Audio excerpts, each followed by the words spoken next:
What if martial arts isn't just about, those impressive kicks and powerful strikes you see? What if beneath the surface of all that combat stuff, there's this uh, ancient wisdom, something holding the key not only to incredible physical power, but also to lifelong health? That's exactly the unexpected depth we're exploring today. We're taking a deep dive into the really fascinating world of martial arts pressure points. And our guide is a pretty unique source. Our Barry Harmon's book, The Power of Pressure Points, the most common and effective martial art pressure point. Right, and this isn't just some technical manual, is it? It sounds like Harmon's book is more like a window into a whole system where, the practical fighting stuff blends with these old Asian philosophies and this focus on long-term health. It's kind of a surprising mix. It really is. Our mission here is basically to unpack the core ideas that bridge those worlds. We'll get into everything from the mysterious energy they call ki, to the complex network of channels believed to run through our bodies, and how these tiny little pressure points play such a huge role in both fighting and healing. We'll also touch a bit on the author's own journey. I mean, he trained under a famous grandmaster and then became a licensed acupuncturist himself, so he really lived these traditions. That's quite the background. Now, before we really jump in, we should probably echo a warning the author himself gives, right? Absolutely. Crucial point. Yeah, this information and obviously our chat today, it's all just for educational Right. purposes. You should always, always talk to your doctor before starting any new physical activity. And definitely never try martial arts without proper guidance from someone qualified, a real teacher. Hmm. The author's really clear he takes full responsibility for any mistakes or opinions in his book, which just underlines that this is about learning, not instruction. That's a really vital piece of framing, and it leads us right into a central conflict Harmon brings up early on. This tension between training for, say, immediate combat effectiveness Mm-hmm. versus training for a long, healthy life. Why do those goals often seem to pull in opposite directions? Yeah, it's a compelling question the book raises. It suggests that maybe pop culture, especially how figures like Bruce Lee were seen back in the 70s, kind of accidentally pushed this do your own thing idea, Ah, right. which sometimes meant people skipped the slow traditional training for quick, maybe flashy results, Hmm. often with, well, damaging consequences down the line. Though the book does point out Bruce Lee himself was classically trained. He didn't just make it all up. No, exactly. But what's really insightful is the long-term price of rushing things. Harmon gives some pretty stark examples, like take iron palm or hit training. That's where you repeatedly hit hard stuff to tuck in your hands. Ouch. Sounds intense. It is. And without the right supervision and what they call hit medicine, which is this traditional healing practice with herbs and specific massage for training injuries, all that repeated microtrauma can block Chi flow, can cause blood to pool, leading to nerve damage, even trembling hands. He actually mentions meeting a guy, only 31, whose hands shook constantly from that kind of training, Wow, 31, that's young to have that kind of permanent effect. isn't it? And he contrasts that with masters in their 50s who trained correctly, supervised, used the medicine. They didn't have those problems, just thicker, stronger hands. It really highlights the danger of skipping the proper methods. Yeah, it makes you think about that whole no pain, no gain thing differently. What about other examples? Well, kicking and knee health is another one.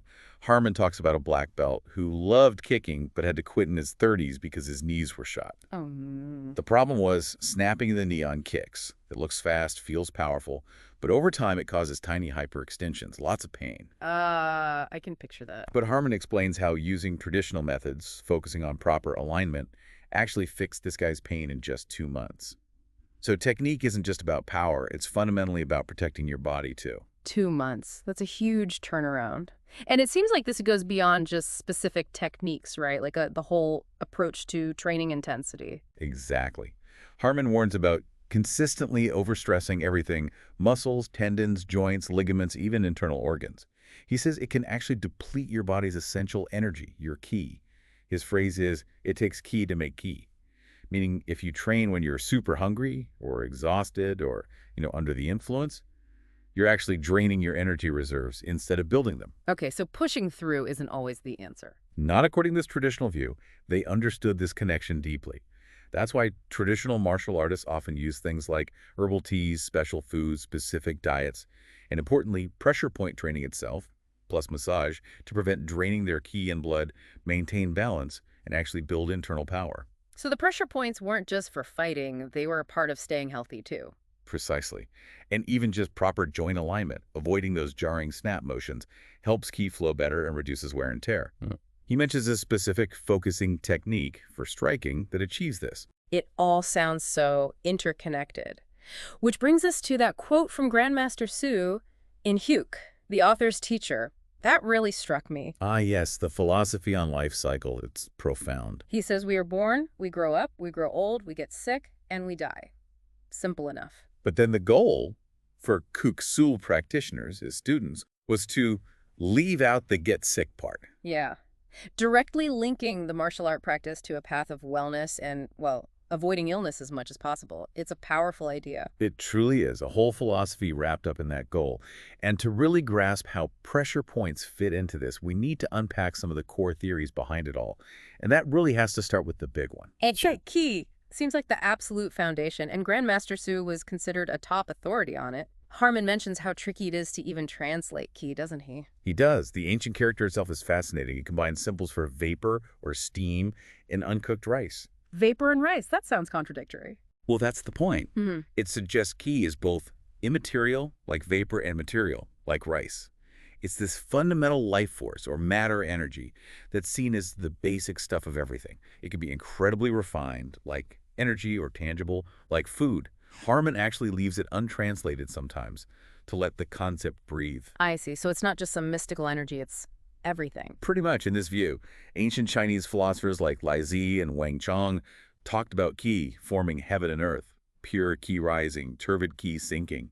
They saw life and death as just Qi coming together and dispersing, like water freezing into ice, then melting back into water. It's a constant transformation. Very different from our usual Western mind-body split. Okay, that's a big concept. So if Qi is this fundamental energy, how do they explain how it works, how it stays balanced? That must be where and yang come in. Exactly. Yin and yang, as most people know them, Harmon calls them equals but opposites, constantly interacting, sometimes conflicting, but totally dependent on each other. They're seen as the basic law of how everything exists and changes. So they're like the operating principles for Qi. That's a good way to put it. They provide the model for understanding Qi's dynamics and, crucially for us, how pressure point techniques actually have their effects. Think of simple pairs in nature. Heaven, earth, sun, moon, day, night, winter, summer. Okay. In martial arts, it applies too. Fast movement is yang, slow is, your back is yang, your front is Qi. Qi itself is considered yang, while blood is considered, or yin. Got it. Opposites, but connected. And cyclical. Each contains the seed of the other, like night turning into day. Their total separation in this philosophy means death. Balance is key. Okay, that makes sense. Yeah. And then there's another layer, right? The 5 phases or elements. Water, fire, wood, metal, earth. Wait, these aren't just literal elements, but more like symbols for different types of energy, movement, and interaction. How so? Well, think of wood as expanding energy, like growth. Fire flares upwards, water flows downwards, metal contracts inwards. Earth is stable, sort of neutral. They represent different qualities and directions of movement. And they interact, I assume. Oh, yeah. Harmon mentions the creation and destruction, or controlling cycles. These are really complex models showing how things generate each other, like wood feeds fire, and also control each other, like water puts out fire. It's a way to understand self-regulating systems, whether in nature or the human body. Wow. So you could apply this to, like, people's personalities. Definitely. Harmon gives the example of a fire-type student, maybe energetic, enthusiastic, but also possibly inconsistent or quick-tempered. Or even in sparring strategy.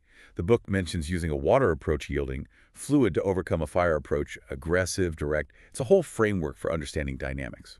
Fascinating how these abstract ideas become so practical. Okay, so taking all that Qi, yang, 5 phases, how does it actually map onto the body? That gets us to the channels or meridians, right? The energy rivers. Precisely. Channel theory. Yeah. The book shares a couple legends about how these were discovered. One is that soldiers wounded by arrows noticed unrelated illnesses getting better, hinting that specific spots had wider effects. Huh, interesting. Another talks about ancient sages mapping these Qi pathways through deep meditation. More academically, there are 2 main theories. One is that healers noticed tender spots over centuries, mapped those points, and then figured out the connecting channels. The other, maybe more likely given recent finds, is that internal exploration through practices like Qigong revealed the channels first, these pathways of energy, and then the specific points along them were identified.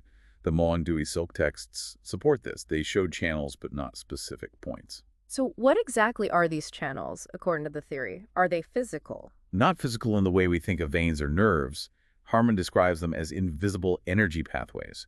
Think of them as rivers of energy guiding ki, blood, and fluids everywhere in the body. They reach every cell, acting like the communication network that integrates the whole system. Okay, invisible rivers and the pressure points. If the channels are rivers, the pressure points are like springs or wells along those rivers, where the energy bubbles up to the surface, making it more accessible. Accessible for healing or for attack? Both. And the key idea is that all these channels are interconnected. That's why hitting a point on your hand, say, could affect something seemingly unrelated elsewhere in your body. Right, the interconnectedness makes sense of some of the stranger-sounding effects. The book also mentions a daily cycle. Yeah, the 24-hour cycle of ki and blood flow through the main 12 regular channels. Each channel has a 2-hour window when its energy flow is strongest. Like rush hour for a specific channel? Kind of. For example, the lung channel is most active from 3 a.m. to 5 a.m., then the large intestine from 5 a.m. to 7 a.m., stomach 7 a.m. to 9 a.m., and so on, right through the day and night. Keeping this flow balanced is seen as essential for health. Blockages or imbalances are thought to lead to illness. Wow, it's a whole different way of mapping the body. It really is. Harman points out that studying these channels in traditional Asian medicine is basically equivalent to studying anatomy in Western medicine. It's that fundamental. Okay, so we have the theory. Ki, balance, channels, points as springs. Let's get practical. How do you actually find these tiny points? And what happens when you strike them? Good question. First, finding them. The traditional system doesn't use inches or centimeters. It uses a measurement called kun, sometimes spelled chun or sun. It's a proportional unit based on the individual's own finger width or length.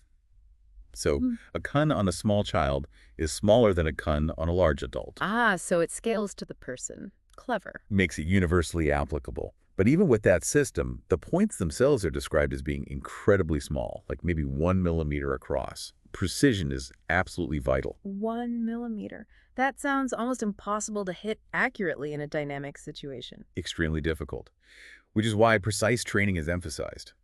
Now, about the effects, Harman makes a useful distinction. He talks about known effects, things he or his credible sources have actually seen happen, and then theoretical effects, things that are considered possible based on the theories but haven't been directly observed by them. Okay, that's an important difference. And he also points out that because your hand or foot is obviously much bigger than 1 millimeter, when you strike a point, you're often affecting the surrounding area too, just from the impact. Right, the shockwave effect. So, can you give us some examples from the book? Which points did Harman highlight? Sure. Let's start with one many people might have heard of, even from acupuncture. Large intestine 4, Hapgoc. It's in the fleshy bit between your thumb and index finger. Okay, yeah. A strike, or even a strong grip there, is known to cause nausea, upset the ki balance in your upper body, maybe even cause diarrhea. Theoretically, a severe enough strike could cause shock, maybe even a knockout, or theoretically, system shock severe enough to stop the heart. Wow. Okay, that's potent. What else? How about kidney 1, Yongchun? This one's on the sole of the foot. It's considered really important in meditation. It's seen as the point where you connect with and draw in the earth's ki, helping to ground you and pull energy down into your lower abdomen, the Danjun energy center, absorbing energy. So more for grounding and energy work than combat. Primarily, yes. Yeah. Now, for some with more dramatic known effects, kidney 10, Gok. This is located on the back of the knee in the crease. Known effects of striking here include sharp pain, swelling, temporary paralysis of the knee joint, even damage to tendons or ligaments, Oof. theoretically. Knockout, kidney failure either immediate or developing slowly over time, and potentially death. Shows how points linked to vital organs can be dangerous. Yeah, that potential for serious harm is really sobering. Are there points on the torso that are particularly dangerous? Definitely. He mentions liver 14, Ki Moon, which is located on the ribs, below the chest. A solid strike here is known to cause a knockout. Theoretically, Harman notes it could rupture the spleen if hit on the left side, or the liver on the right side, potentially causing death. It really underscores the vulnerability of these spots. Goodness. And what about that legendary delayed death touch? Does the book touch on that? It does, cautiously. Harman mentions governing form, young moon, on the lower back as one of the points historically associated with those kinds of legends. He also points out that some points are so dangerous they're explicitly forbidden in contact sports, like governing 14, Deichu, on the upper back between the shoulders, and governing 15, Amun, right at the base of the skull. Banned from sports. That says a lot. It does. Interestingly, governing 15, that point at the base of the skull, is also used therapeutically in acupuncture to treat collapse, like loss of consciousness, a collapse of yang energy. Shows the dual nature. Right. Harm and healing from the same spot. Incredible. Yeah. Is there an example of a point used perhaps more commonly, maybe less lethally? Sure. Consider Conception 22, Chundo. That's the little soft hollow at the base of the throat, just above the sternum. Even a light strike or grab there can cause pain, make you gag. Sustained pressure, like a choke on that specific point, can lead to loss of consciousness pretty quickly. Right. It shows the range from mild discomfort to very serious effects, all depending on the point, the intent, and the force. Okay, so stepping back from the specific points, what's the big picture here? What does this all mean? We've seen that these pressure points aren't just, magic buttons for knocking someone out. They're deeply connected to these really old, complex ideas about energy, balance, the body, and health. Exactly. And the author's own path training intensely in martial arts, then becoming an acupuncturist, really bridges that gap between traditional wisdom and modern understanding.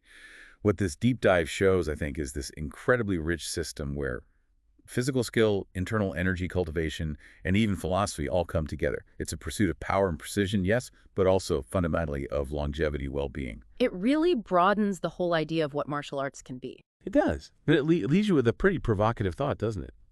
If these ancient practitioners understood the body's energy pathways so intimately enough to use them for both fighting and healing, what else might we be able to learn about our own internal landscapes? Through disciplined practice, maybe focused attention, what forgotten knowledge about our own bodies and potential might still be waiting to be rediscovered?